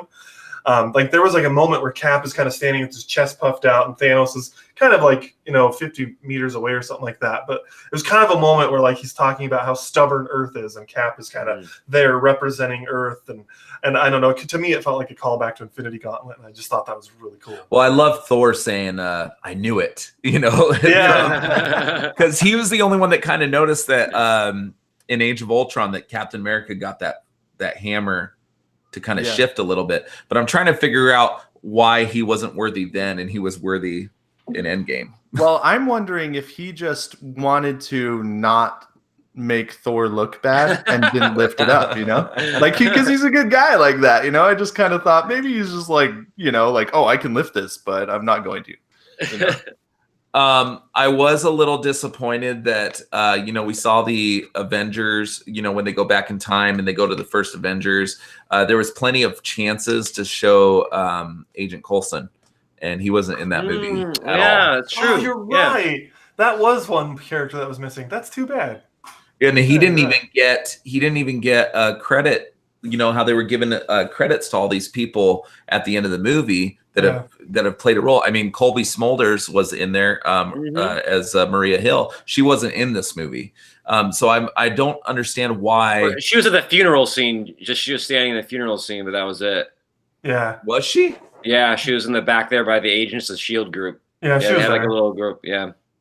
Oh, I didn't even notice her. I didn't even notice her. I didn't notice her either. Yeah. I saw Nick Fury standing on the porch by himself, and the boy from Iron Man 2. Yeah, which I thought Iron was Man great. 3. When he's on the porch like Iron that, Man it looked like Black Snake Moan. Like when he's on the porch, like Right, and he kind of had that curl, like yeah. I was like, oh, Christina Ricci's about to walk out any minute now. So but yeah, I mean, so what was your favorite? What was your favorite moment, Lance? My favorite moment? Yeah. Oh, geez, that's tough. I loved when. Oh, geez, that's tough. Well, I guess when they're trying to figure out how to use the Pym particles to go back in time, and Hulk is sitting there trying to figure it out, and then Ant-Man is turning into different ages of himself. I like that, but also the continuation of Robert Downey Jr. like figuring it out and seeing that moment where like he figured out the bracelets, and he's talking to Pepper Potts, and he's saying, I could put this to bed right now. Like we don't have to do this. You know what I mean? Because he sees by figuring this out what he could lose. And I just thought, again, it was just another emotional moment to a character that we haven't really gotten that yet. Mm-hmm. Or when he's in his kitchen, it's in that same scene, and he picks up the picture and he sees it's the picture of him and Peter Parker. It just, everything having to do with Iron Man was just so perfectly like poignant. You know what I mean? Yeah. Just, it was so calculated and so purposeful. Every single scene involving him that, his fantastic. Moment with Peter Parker was awesome, but I'd love to hear Travis's favorite moment too. Yeah, I'm kind of with Lance there. I'm a big sap too. I mean, there's some really great action pieces, and I'm sure every time I watch it, it will change for like the next year as I watch this like 14 times. But I will say for me, it's that dual scene of when Tony is with the daughter, and like they're talking about that first starts off really funny, like shit, like, oh, that's mommy's word. And you're like, I'm doing some important shit here, kid. He tucks him in. And Tyler, you already talked about the Love You 3000. So I thought that scene right there was just like, oh my God, this is so good. And slightly mirrored by, at one point they're sitting on the porch and they're talking about, what we're going to do. And the daughter runs out to Tony and he says, Mom told me to come save you. And he picks her up and he goes, you saved me. Good job. And like, that to me, that was it. After that, he could die because he'd been saved. And that was like really cool. Yeah. Oh, that's fantastic. Yeah. Yeah. Mom, she runs out and she's like, Mommy told me to come save you. And he picks her up, gives her a kiss, says, you saved me. Good job. And then he went off and he sacrificed himself. So I thought that I was just like, God, why? Well, that was cool too, because when they're having that I love you more, I love you 3000 thing, I have that same conversation with my kids. So it was so personal to me. I don't know. There's so many good parts of this movie. And you don't have kids, Lance. You have a brood at this point. But you have your own Avengers squad, right? He has them like fighting over 3001, 3002. Yeah. There can only be one. But it was just such a personal movie. I mean, it just felt like, oh, I invested all this time into this franchise and they delivered. It was, did you guys watch Lost? No, only the first 2 seasons, so I didn't have that ending moment with it. Okay, so I watched all of Lost, and it came down to the series finale, and I'm watching the series finale, and you just have this letdown. There was no letdown. Like, it just felt like a love letter to the fans, and it felt like as if a love letter to Stan Lee. Like, I don't know. I don't know how to describe. I need to go see it again. Are you guys going to go see it again this week? Yeah, I was going to invite you, actually. I'm going on Friday. So if you want to go on Friday. I might be able to make that work. Tuesday, I'm going to see a special screening of The Boys, the first episode. Oh, really? Okay. They turned that into, I didn't even know they turned that into, that's the Garth Ennis, right? Yeah, so it's Amazon special. Seth Rogen is doing it. It has Carl Urban in it. Is it Carl Urban? Is his name? That's Yeah. Whoa, Judge- whoa, whoa. Judge I Dredd. go away for like 45 seconds to take my mandatory Endgame pee break. And you're talking about the boys? I was just I was asking the guys when they're gonna go see Endgame again, and Tyler and I are talking about going Friday, and I am going Tuesday to go see a special screening of the first episode of The Boys. Nice. Well, unless it depends on if my wife is going to bed, because if she goes to bed early, I'm probably going to go tonight. I couldn't find passes, and I may not be able to, but I'm thinking since if I just go by myself, I might be able to find a decent seat in like a 10:30 showing. I really want to see it again. I've been dying ever since I saw it Thursday. I'm looking at my notes that I wrote when I got back from the movie, and so I just want to say this thing. You know, they talk about like the 1 in 14 million, like Doctor Strange. Right. I wish Doctor Strange was anymore. Do you think that 1 in 14 million was that odd, slight chance that one rat would walk over the controls to Ant-Man? I think that's why it's 1 in 1 million. This rat had to be in this spot. This rat is the unsung hero of this whole damn movie. Because if that rat did not walk over that little thing, then Ant-Man wouldn't have popped out. It's true. Okay, can I say something that I brought up to Max earlier? Because I know that we keep saying like some bad things about the movie. Scott Lang and the Wasp and all them were working on this van, right? It was on top of this parking garage. Yeah. And they turn to dust, and Scott Lang gets trapped in the quantum realm, right? Somebody had to come along and come on this van and see all this equipment, pick up all the equipment, move it into the van, drive the van to a storage shed, and know that it was Scott Lang's because it had a thing on it that says Scott Lang. And a rat makes the whole thing pop Ant-Man out? You're telling me not through transport, not through anything. A rat walking across the dash? Like a little... That makes it so it's even less likely. 1 in 14 million. Yeah. It just was like, wait a minute. Yes. And then right the other kind of eliminates so many plot holes. All you have to say is, hey, Strange put things in motion for the one chance. So maybe there was a scenario where Captain America heard about Scott Lang's car and he went and got him out, and that didn't allow him to save the day. I also wanted to see Cap. Like, obviously you can't see it, but go back and give the stones back again, because I wanted him to get to the Red Skull one and to have that moment where he's like, "Oh, hey!" Yeah, I was like wondering. all's forgiven. They're like bro hugging and like, "Hey," you know. Does he know who it is? I was wondering if he doesn't. who it was. Because I don't think so. When Hawkeye comes back, he talks about this guy with the floating red guy. That's not going to connect you to Red Skull. Yeah, right. Hawkeye didn't know. So I had a question about that too. So how would Captain America even give it back? Like, I don't understand that. Like, how? So Black Widow had to die to retrieve it from the soul dimension, right? How does Captain America put it back? Like, Red Skull has to do it. Like, that's something I want to see. Like, maybe do like a mini one shoot or something like that. I want to see how he delivered all these things back. I totally agree. It's like the old storytellers, and that, kids, is a story for another time. Well, so I wanted to just get to okay, so Max kind of took my favorite scene with Mjolnir, but that was just amazing. Like, it made me want to just like jump out of my seat. But so another notable scene that I think gets passed up a little bit, and I'm not huge into the reading comics anymore, Travis, but you probably know more about this than I do.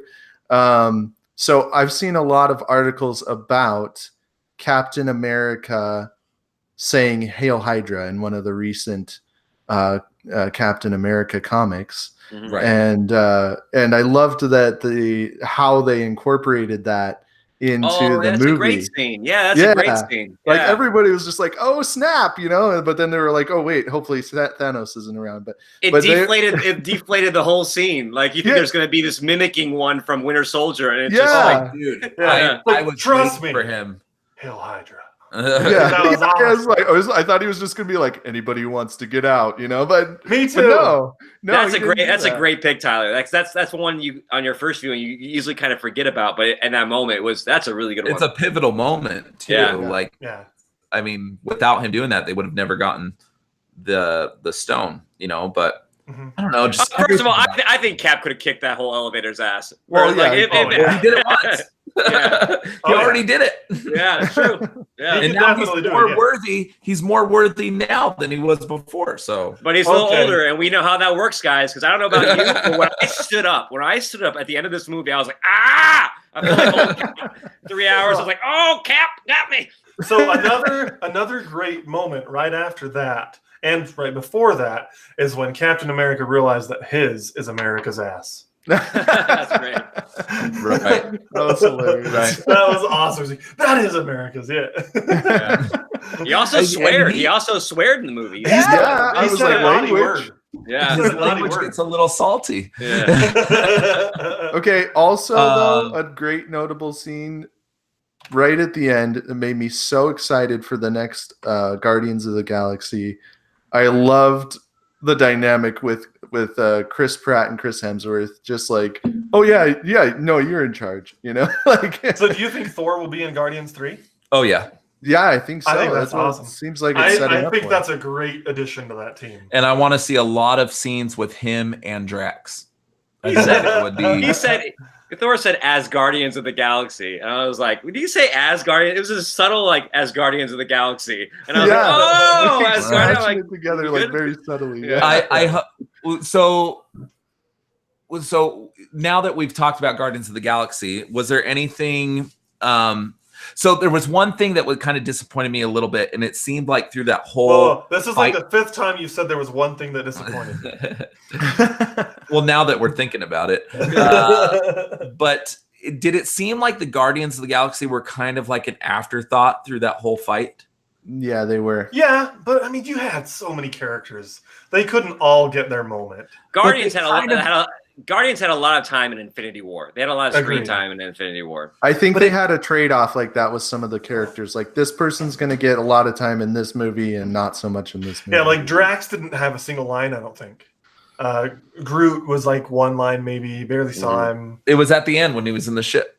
Well, technically, Groot only has one line the whole series. So, Drax does have a line in the ship. You're right. You didn't even get that like emotional moment of Rocket and Groot, like that's true. Getting reacquainted. Like it just seemed like they were kind of everybody got a big moment in that fight scene except them. I bet they filmed stuff. They just had to cut it. Yeah. I mean, Spider-Man had his mode. Maybe on a rewatch, you'll catch more of them. Like, because I saw Drax like doing the little sword thing once. Yeah, that was pretty. And Rocket did grab Groot as something was like coming down on him, and they kind of looked at each other. There was a close-up embrace moment there. I'm really looking forward to seeing this battle scene a good dozen more times. Looking at everything that's going on in there. And to your point, Lance, like I totally get where you're coming from that they didn't have like a moment, which I hope that finally for the first time we'll get an extended edition of a Marvel movie. Because that would be really cool if we could see an extended edition that shows some of these moments that with a 3-hour movie, they couldn't add more to it. You know what I mean? I don't know if you'll get that just because Marvel is so purposeful in everything they do. It's not like a Zack Snyder cut where he makes the movie and then Warner Brothers cuts out a bunch of stuff. Like everything that Marvel did seemed to have a purpose. Yeah. I don't know if there's going to be extra scenes, but I like Mantis was. I don't even know what she's doing there. Can she fight? Like what? She's just running through, putting people to sleep. Like, but I don't know. So I guess we've talked about this movie at nauseum pretty much. Yeah, and barely scratched the surface. Yeah, there's so much more to talk about. Yeah. Should we each give it our rating of cushions? Are we done? I thought we were going to talk more. I don't know what else to talk about, dude. I'm running out of things. Oh, dude, really? Okay, so then I have something I really want to talk about. All right, go. I mentioned it briefly, but I really want to talk about that moment between Peter Parker and Tony Stark when they meet on the battlefield, and Peter starts telling Tony about what happened and how they snapped away, and then Doctor Strange, did the portal thingy and whatever, and then they hug each other. Little kid, like Tony just basically stops him and hugs him, because for all these years for Tony, he's felt awful that he allowed this kid to die, that he thought of kind of like as like a son, and then they get that hug, and I just love Peter. Oh, this is nice. Like he's got this father figure hugging him, and I kind of hope that Far From Home shows us a little bit of the fallout from that, like that they assume you've seen Endgame, and that we can see Peter dealing with the sadness of losing that father figure yet again, another one. His friend's been in high school for another 5 years and has not graduated yet. That was another weird thing. You have to accept it. You'd have to accept it. Yeah, that was another weird thing. Like, so Far From Home takes place right after. Did all of his friends get snapped away? Did they just stop high school for 5 years? Like only Ant-Man's daughter grew up. Everyone else stayed the same. Yeah, she grew up a lot. Yeah, I kind of thought, what's his friend's name? Ned. The guy in the chair. I thought that he got evaporated too. That's kind of what I felt like. That's probably it. That's probably what it was. Done. That's it. That's all I need. That's the explanation I'm giving. All of my friends got snapped. But did MJ got snapped? I'm just gonna say all of them did. If she's the same age, yep, snapped.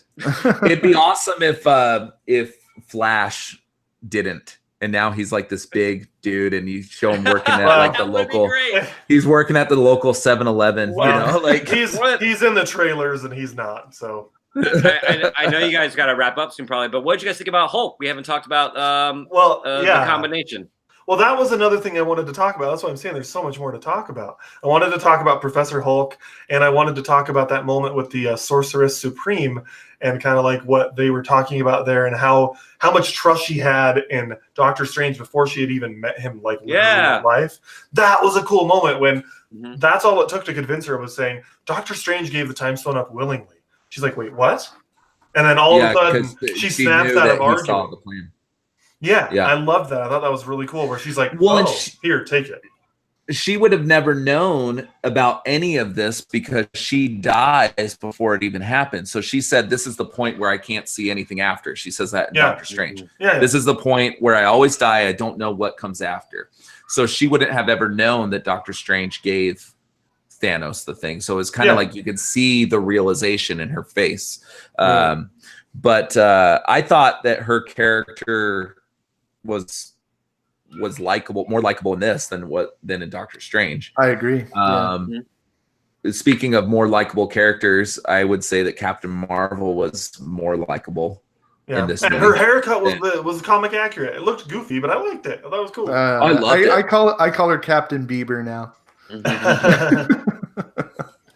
At least they didn't have the Hawkeye Johnny Bravo haircut. So his mohawk was no, it didn't look good either. But I don't know. I felt like it was just like out of left field, and then she just looked weird. And I liked even if it was comic accurate, I thought it was goofy. I liked it. But I just wanted the moment for her to hold her hand up like that and pull her glove down with that haircut. That's all.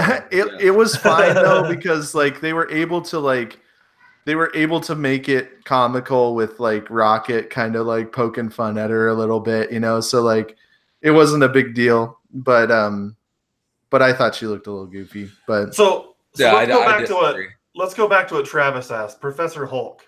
What did we think of Professor Hulk? I liked him. But I kind of knew he was gonna be that. Like I've read something very early on saying that there was a possibility that Professor Hulk was going to be in this movie. I had no idea. I was surprised, however, that so he puts the gauntlet on, right? And the energy surging through his body, and his arm gets kind of, what would you say, toasted? Yeah, I was like, I'm surprised. That's a good word for it. Yep. I'm surprised that he didn't heal quicker. That's what I was worried about. Like, is he going to heal? Like, he didn't look like he was. Well, it kind of looked at the end of the movie that he was gaining some of his mass back, but I just would have thought that it would have been quicker. I mean, he talks about the gauntlet is mostly gamma radiation or something like that. Like, I thought he would have healed faster, or could he just like turn into Banner and then come back and turn into Hulk and be you healed guys again. are thinking about things. Yeah, Like all I thought was cool. Yeah. I love Professor Hulk. I thought the CGI on it really worked. I thought it was really. I love him. I love seeing Hulk at a diner. I thought that was great. I love Hulk like sentimentally handing 2 tacos to Ant-Man while they're like, I forgot what the song was playing. But it was just like so kind. He's such a nice guy. I'm like, look at Hulk being all nice. I love how they merged the personalities together. Like it was like you took the intellectual and gave him this like dumbed down goofy personality that like worked so well together. With a bit of an ego, with a little bit of an ego now. Yeah. He's very self-assured now. Yeah, right. He's got a fan base and he's taking selfies and I loved it. The only part that I thought was like I was like kind of bummed about was like, okay, most men on the planet would dream about like having a girl who looks like Scarlett Johansson, right? And he just decided that was nope, I'm not going to be the Hulk anymore, even though I have Scarlett Johansson, or I'm not going to be Bruce Banner. I'm going to be this mixture, and he totally loses out on that because of that, So I was like, that's kind of like a bummer decision in that area. You must have a real big crush on Scarlett Johansson. I didn't even think about that. Yeah. I mean, I thought that most everybody had a crush on Scarlett Johansson. No, in all honesty, after the Winter Soldier and seeing Captain America and Scarlett Johansson getting so close, there was always a little part of me that was pulling for the 2 of them. Yeah, I didn't find them very believable in Age of Ultron, Bruce Banner and her. So I'm fine with that not going anywhere. But one of my favorite scenes, because speaking of Professor Hulk, it just popped it in, is they go back to 2012 and Captain America tells Hulk, like, just smash stuff. He's out there, he's like, like totally half-hearted. I'm like, just like, on, dude. Gingerly hitting a car and it just dents it. Smash. That was hilarious. He's like, I'm so above this. Yeah, it's gonna be like a me on Mondays meme. Right? You're probably right. I was laughing so hard. But it was just a great movie. I mean, it was really good. I'm hoping now that we have Professor Hulk that because now he has a personality to him, right? Mr. Fix-It. What do you mean, Mr. Fix-It? Like that. Remember when the Gray Hulk and he was kind of like the hitman, like he had the tux. I think his name was Mr. Fix-It back then, but I always liked that his suit was always a little bit torn. He was just he wore the fedora. Well, I'm hoping that this kind of ushers in She-Hulk. Oh, I don't know why you want that. I am not interested in that at all. She-Hulk's awesome, dude. Like, I'm down for a She-Hulk. Yeah, I am totally down for a She-Hulk movie, and because if you think about it, Professor Hulk is kind of what She-Hulk is. Like, She-Hulk. She turned. What's her name? Travis. It's Bruce Banner's cousin, but I can't remember her name. Oh, I don't know. I want it to be a law show. I don't want there to be any fighting in it. Just like her, like doing law, like as She-Hulk. Yeah. But she maintains her personality when she turns into the Hulk. So, and he does it to does he do it to like save her, like she's dying or something like that? I don't remember the reason. I don't remember the origin of her. I just like the concept of a She-Hulk. Well, I like the concept of a whole Hulk. Like, I want to see Red Hulk. I want to see She-Hulk. I would love to see that kind of explored a little bit. Like, we haven't seen Liv Tyler as Betty since the original movie. I don't think it was. I think that she was in talks to be in this movie. That would have been cool. But because they're not completely ignoring that movie because the general's in it. It's canon. So then that leads me to a question. What was the most surprising cameo or character that was in this that you didn't expect? Ooh. Just crickets. Okay. I don't know. Yeah. I kind of saw everybody coming for the most part. I mean, because Red Skull, we knew he was going to be up there. Yeah, I figured. Yeah. I was not expecting the Hydra folks. That was seeing Rumlow and the secretary. That was a big surprise to me. A very I positive knew one. Crossbones was going to be there because he put out a tweet that he was going to be in it. Oh, okay. So I knew that. I guess the one in the funeral, the boy from Iron Man 3 being there was. And I didn't know who that was until after the fact. I was like, either. "Who's this kid?" And that makes sense. Oh, is that who he was? I thought he was like a character on Agents of S.H.I.E.L.D. I didn't know about, but that makes sense. Yeah. It's the same actor and everything. Oh Yeah. wow. Yeah, I didn't know who he was either. Oh, that's really cool. I did it. Yeah. I'm just enjoying that moment now in my head. I'm like, oh. Was there? Am I hallucinating? But was Aunt May in the movie? She was. Yeah, she was in the funeral. She was at the funeral. Yeah. Oh, at the funeral. That's right. I don't know. Nothing really was surprising. I mean, Really? Okay. I didn't know One was a if surprise to me. I didn't know if Pepper Potts wanted Aunt May at the funeral because she was like, "You're the hot aunt that he always hit on." My most surprising cameo, I don't think was a live cameo, but was Natalie Portman. I was a big Natalie Portman fan back in the day. And Renee Russo, I didn't see coming either. Yeah. Yeah, I did not see that coming. I was going to say that too, Natalie Portman, but my other one I think is Tom Hiddleston. I didn't expect Loki to be in it. Yeah. So.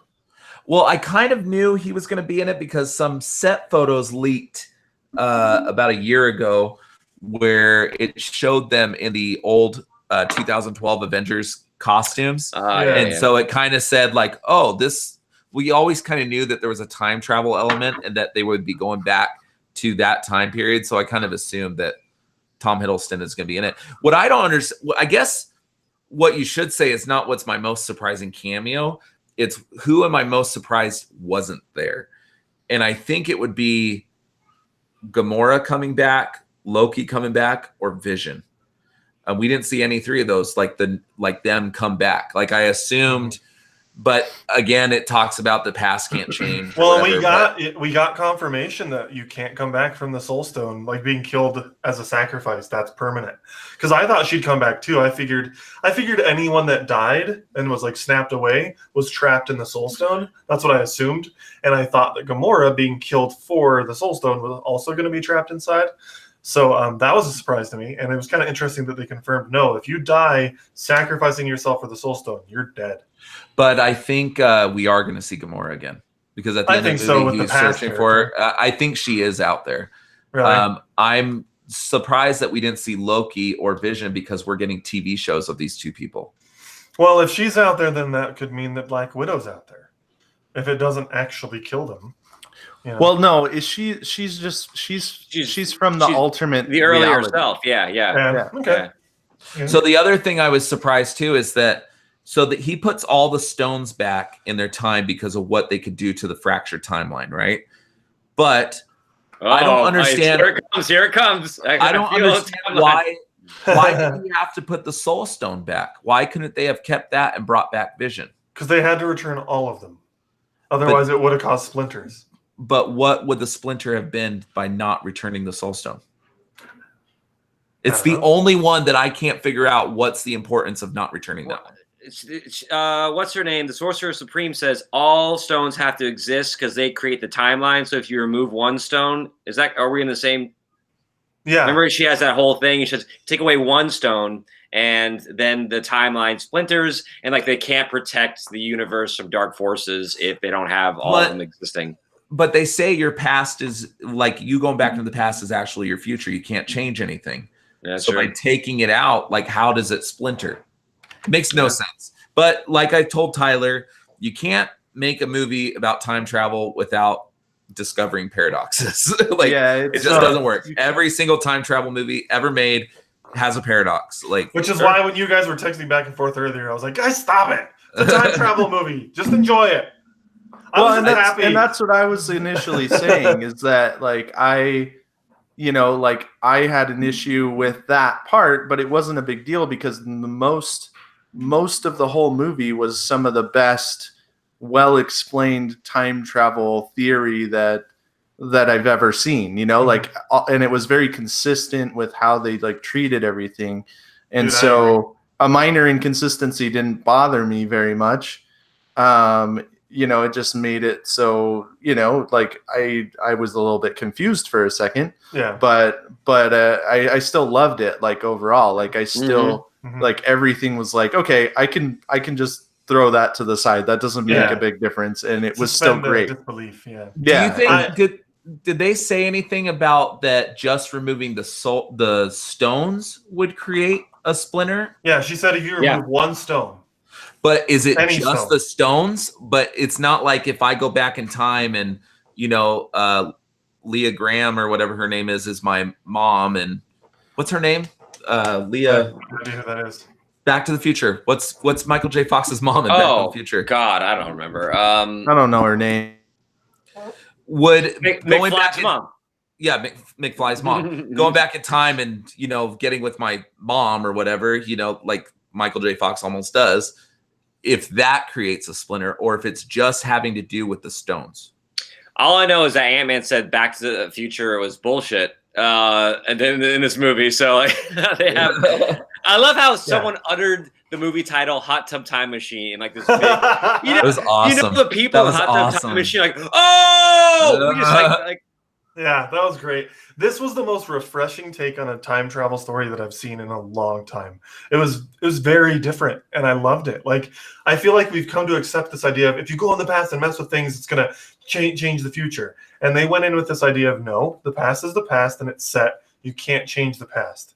And I thought that was really, really cool. I liked that. Unless it has to do with the soul stone or the stone. Or any stones, yeah. Yeah. But did anybody else realize that Die Hard was a time travel movie? That was funny. That joke. I thought it was funny because people argue if Die Hard's a Christmas movie, so I thought it was a callback to that. But okay, so are we ready to rate it? I by the consensus, it sounds like we're all giving it a perfect rating. Have we ever had a movie? You haven't read my review. I gave it a 4. I gave it a 4.5 out of 5. Interesting. And the half star was only taken off because I was severely disappointed with Thor's portrayal, and I found the second hour to be kind of slow. There were some moments, like pretty much all of the Asgard stuff, I was just like, this is stupid. Other than Thor with his mom, that was interesting. But I got to, and that's probably just me being emotional, but the Thor stuff really took that half star off. And it was minor. That's why it was only half a star. Travis, what do you think? Oh, 5. I'm a happy boy. I feel like I think this is not just a great movie, but a real positive thing to put out into the world right now. And absolutely, I the only thing that I would give it less for is because I'm not 8. And if I was 8 right now, actually, I guess I'd probably want to be about 18 or so. I just imagine being a kid and watching this movie. You wouldn't be able to get me to come to school. I'd be karate chopping trees and towels around my neck. An embarrassment of riches this young generation has as far as heroes and storytelling. So they don't know how bad we have it. They don't know how bad we had it. I mean, we had George Lucas make a Howard the Duck movie, so they don't know how bad comic book movies used to be. Tyler, what's your rating on it? Tyler, are you there? I can't hear you. Are you muted or? Can't hear a word you're saying, dude. Sign it to us. 1, 2, 3, 4, 5. 5. He's giving it a 1. That's it. Tyler's no longer a couch cruncher. But while Tyler's trying to figure that out, I would say a 5. Even after saying all these things that I found wrong, they weren't things that really. They were small. They were so minuscule that it's like me grasping at straws to find something to complain about, and I'm not complaining. Yeah. I will go see this movie again. It seemed to me that you weren't complaining. You're just trying to find different things that people listening might not have considered, or because everyone who sees this movie is probably going to love it. So it's nice to come in and with remember this part though? That's kind of a little odd because I'm sure other people are thinking that too. So I got where you're coming from, like the idea of it, just like right. And it might be from more viewings, like things will start to make sense a little bit more, or vice versa. But I just think it was just an achievement in comic book storytelling. Like it I don't know if we'll ever see anything like that again, like unless they do the Secret Wars, like what they're talking about doing, or an Avengers versus X-Men. That would be fantastic too. But it'd be really interesting for sure. Oh, I would love to see Wolverine interact with Hawkeye or any of these guys. You know, Wolverine interact with Thor, I think would be fantastic. Yeah. Which one has a better beard? Or which one has a better hairstyle? Yeah, Tyler, we still can't hear you. Oh well. Show us with your fingers. That's a middle finger. That's just your middle finger. 6 out of 5. So a 6 out of 5. That's all the couch cushions and an ottoman. Wow. So that's the first time on Couch Crunchers that we've done that rating. That's the pull-out bed. He wouldn't pull that bed out there. He's taking a little nap on that. Hey man, nothing wrong with that.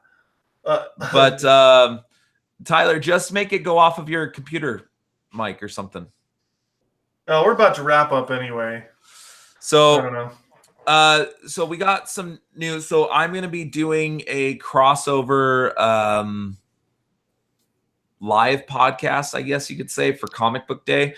More results will be posted soon, but I'm doing that with Absolute Geek for free Comic Book Day. Absolute Geek, there's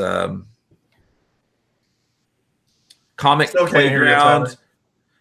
Playground, and who else is doing that with us?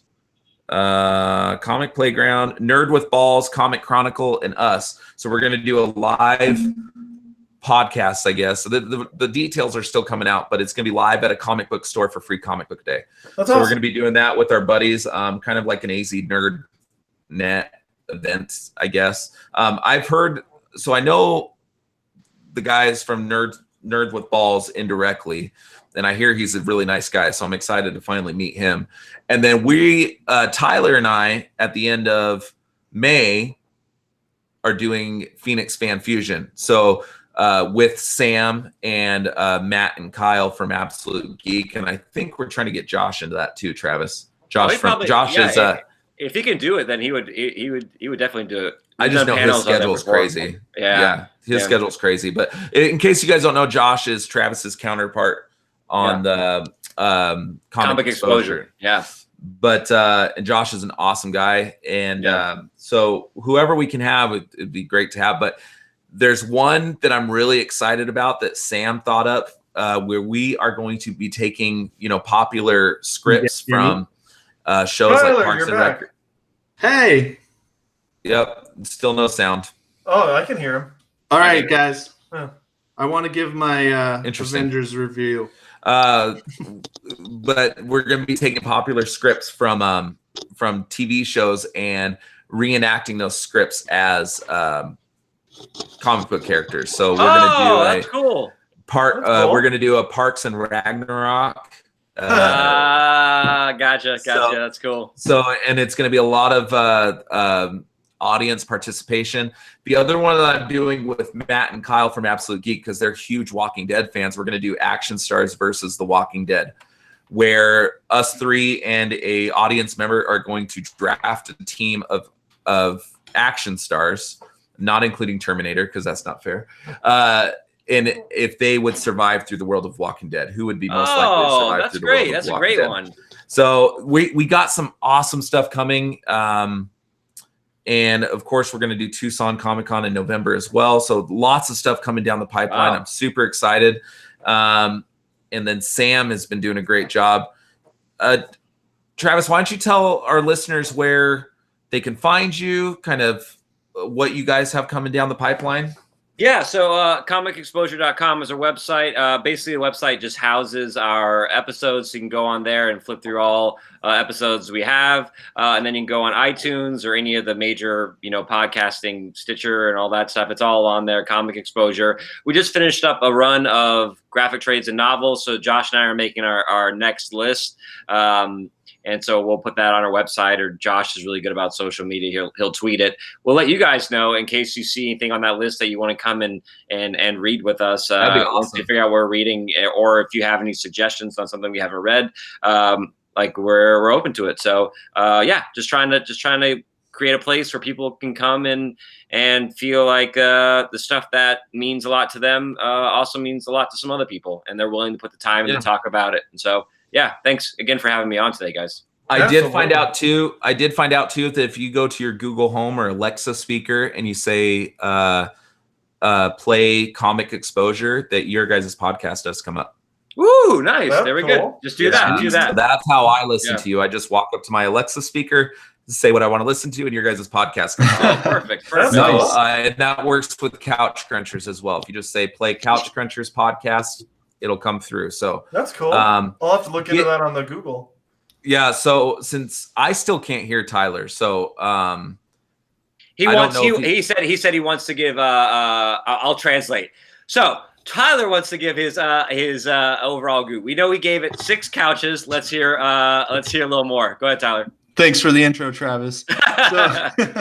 So I if I could give it 6 cushions, I would give it 6 cushions. Like I've said before on some of my reviews, I don't think there's anything that a perfect movie exists. Perfect movie, perfect TV show, it doesn't exist. But when you have something that's as amazing as that can like bring out so much emotion, so much excitement, so much, and just deliver on like such high expectations all across the world, and like everyone is hyped when they leave. I think I need. You nailed it. You nailed it. Yeah. You know, it's just like you can't say anything bad about it. It's when we can nitpick at stuff. We have a little bit, but overall, it was amazing. It was amazing that they were able to take such high expectations over so many years and make it so that basically the vast majority of everyone's walking out just like elated that they got to see it and be a part of that movie. So yeah. Well said. Well said. Yeah. That's back to you, Siri Sergeant. He's done. I know you can't hear him. I have no idea what he said, but well said, Tyler. he was talking some smack. He was like, "Yeah, he's saying you suck." Yeah. Well, I'll listen to the YouTube video later. Well, hey, I got something real quick. Yeah. I want to let people know, and I'll say it next week when we record as well. But I'm going to be on a podcast called Just Comic Conversations on May 5th. So we're going to record next Saturday on the 4th, but on May 5th, I'm going to join them. So we'll probably tweet that out on the Couch Crunchers page once their podcast comes out. So you guys can give it a listen if you want to hear me guest with them. We're probably going to have, we are going to have them on our show one of these days as well. If you're interested in looking into them, they are Just Comic Conversations, and Comic and Conversations start with a K. So do they talk comic books or do they talk? They're like us. They talk movies, comic books. Fun. TV shows. Fun. Yeah. They're fun. So, they're from the Midwest, I believe. They got real nice Midwestern accents. They're fun to listen to. Got that southern drawl. So maybe more from the South, not the Midwest. That's awesome. That's awesome. Well, yeah, like always, you can find us on Facebook, Instagram, the Twitterverse, and likewise with Comic Exposure. Check us out. If you're looking for other podcasts as well, besides the ones we mentioned here today, visit AZ NerdNet on Facebook. There's a ton of awesome groups there that just put out amazing content. But check us out at Comic-Con. But in the meantime, I guess we'll finish with it.